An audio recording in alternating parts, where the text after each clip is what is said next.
Harreko 24. domekia. Entzun dugunez, Pedro kulertu eban Jesus Mesia esana, baina ez eban zuzen erabili kontzeptua. Hori eta ondorioz, Satanaz deitura jasoko dago. Oda, inondik inora laudori ez dan deitura. Kontua ez da Pedrok ez dagoela arrazoitzen, bere arrazoiak gizakien arrazoiak direla baino ez. Jangoikoarenak. Honako hau funtsesko, eztabaidaren hasiera da. Saiatu gaitezen hau pentsatzen, evangelio giza pentsamendutik espirituaren araberako pentsamentura bihurtzen bidea dela. Jarraitu daigun urmarka. Pedroen herrietan aurrean Jesusek lepoa emon eta hause esaten zu, satoz nire atzetik. Ez itazu bide ezarria, ez naz ni zure atzetik doana, guztiz kontrakoa baino. Adimenak providentziari lagunduko ez ezik, providentzia gobernauko egin gura badeu. Hauz ditzen edo gulag baten amaitzuko dugu, pentsamentuak nar serio hartzea goazen lekuan. Jauna bere ritmoa arrasatzea eskatzen dau, eta hori ikasle izatetik lortzen da. Bere ikuspuntuak ezarrik, arrasaiotzen dauana, ez dago pres, inonderen gandik ikasteko. Jesus zona hemen arerio nagusia, geure egoa. Norbaitek nire atzetik jarraitu gure badau, uko egin diola bere buruari. Norbere buruari uko egin, bere izi hori da kontua. Psikologopeta batzuen esanetan, oreka mentala egoari erronka egiteko, gaitasunaren menpe dago. Jesusek argiago esaten, eban hori dala, hori 2000 urte, berpuizkunderaino nire atzetik jarraitu gura badozu. Itxalde batera zeure buruarentzat zeran absolutua. Maitasunaren bidea, alkartasunaren bidea, eta norbere buruarengan esazik, hartu manean oinarritako logikan bizitzea eskatzen dago. Bai atseinek diranak ondo jogatzen dakien eta beti protagonismoa bilatzen ez dagoen diarduen pertsonak. Euren buruarengan arreta osoa jarteari uko egiten dutzen ikaslelez. Pentsatzen badugu izango dugu benetako jakinduria. Kurutza oinorritzat dagoen jakinduria. Hain zuzen be, hause dino Jesusiko niburu. Hartu zure kurutza eta zatoz nire atzetik. Hartu esaten dago. Greko zerbait antzebatzen dagoen jokaera positiboa adierazten dago. Kristauok kurutzeaz baliatzen gara. Baloratu egiten dugu. Badakilku azteko lekudana izan, be? Kurutzen oste osoa jarten dugu. Jangoikoarengan eta kurutzeak osotasunean maitatzeko.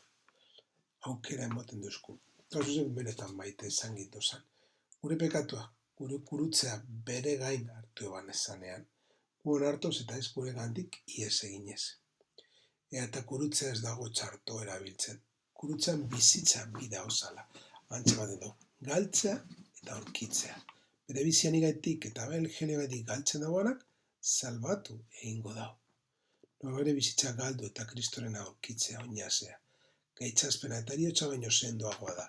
Pedroari esan utzanez. Iran guztien egile eta gidari zaran jainkoa. Begitu egizu eta emoiguzu bioz guztizu zerbitzea. Zure errukiaren ondasunak sumatu da eguzan. Eukaristia ezten da, jaunari gure begiratzeko eskatuz. Kreazioaren gaiurragarianok, haren seme-alabak errukiz beteriko begietatik begiratuak izan gaitezan. Eurenak baitira. Jangoikoarekiko alkartzetik sortzen dan errukia. Zerbidua izan gura dagoan lez zerbiduten. Laguntzen duzkuna. Gure bihotza jarriz, jaunak erakus deigun zein dan gure bizitzako bidea. Bizitzaren bide hori, jangoikoen errukian aurkitzen duguna. Niretzat eta zuretzat, guztiontzat, eta gutako bakontzarentzat, jangoikoaren errukia munduaren erdian egotera dator. Entzun bihotzonez jauna, gure eskariak, eta onartu zure zerbitzarion eskaintza. Gutariko bakotzak zure izen agoresteko eskaintzen dagoen hau izan daitela. Gizon emakume guztien salbazioarako. Onparien gaineko otoitzean, ogia tardaua eskaintzen deutzagun zanean, gure erregoi adi egoteko eskatzen deutzegu. Bedarriak zabalik izan daiteza, bihotzalez. Horrezegatik, desiraren eta errealidaderen artean egiten deutzagun eskaintza hau, atseginez ardaiala eskatzen deutzau jaunari. Jaunartzeko sakramentua bizitzaren atiek edegiko duzkunen salbazio bidea izan dadin geuretzat.